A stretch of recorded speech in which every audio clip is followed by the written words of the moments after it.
Nyinyi mliona Siloya anaanza kupiga Watiriki, si ndio? Hata mama gavana amekemea hayo kabisa. Siloya ameanza kupiga Watiriki, manake tumepata soko kubwa hapo Cheptulu, si ndio? Serikali wakati tuliomba soko kwa Ruto alitupa soko kubwa sana, manake walisema Chavakali iko na soko ingine kubwa. Sasa wakapea Chavakali soko ndogo na wakapea Cheptulu soko kubwa. Sasa Siloya ameanza kusumbua sisi. Huyu kijana Siloya achunge sisi. Sisi ni watu wa Hamisi na sisi ni watoto wa Tiriki. Na hii ni mwaka yetu. Siloya, mimi nataka kuambia nikiwa kwa kamera, hapana sumbua Watiriki. Ile kitu rais amepea sisi ni yetu.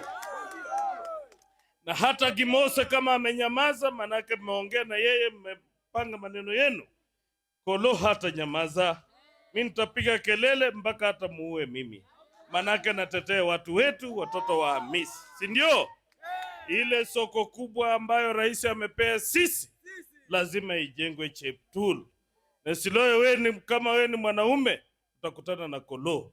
Wewe ng'ang'ana na Gimose, mkiokota vitu mkeenda chezeni na yeye.